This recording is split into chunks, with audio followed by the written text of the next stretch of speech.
এটা একটা মায়ের আর্তনাদ, একটা মায়ের কথা। আপনারা এই ভুল করেন না যে ভুল আমি করছি।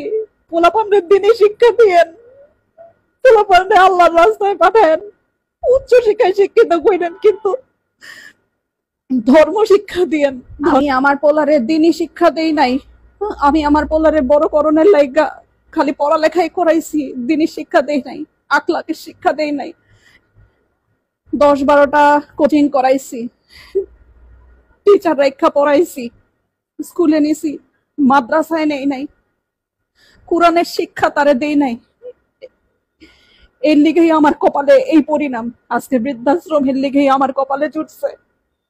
যদি আল্লাহর শিক্ষা দিতাম তাইলে তাইলে আজকে আমার এই অবস্থা হইতো না। জীবনে কোনোদিন দেখছেন কোন আলেম গো বাপ মা বৃদ্ধাশ্রমে গেছে? যায় নাই। কোন আলেমের বাপ মা বৃদ্ধাশ্রমে যায় না।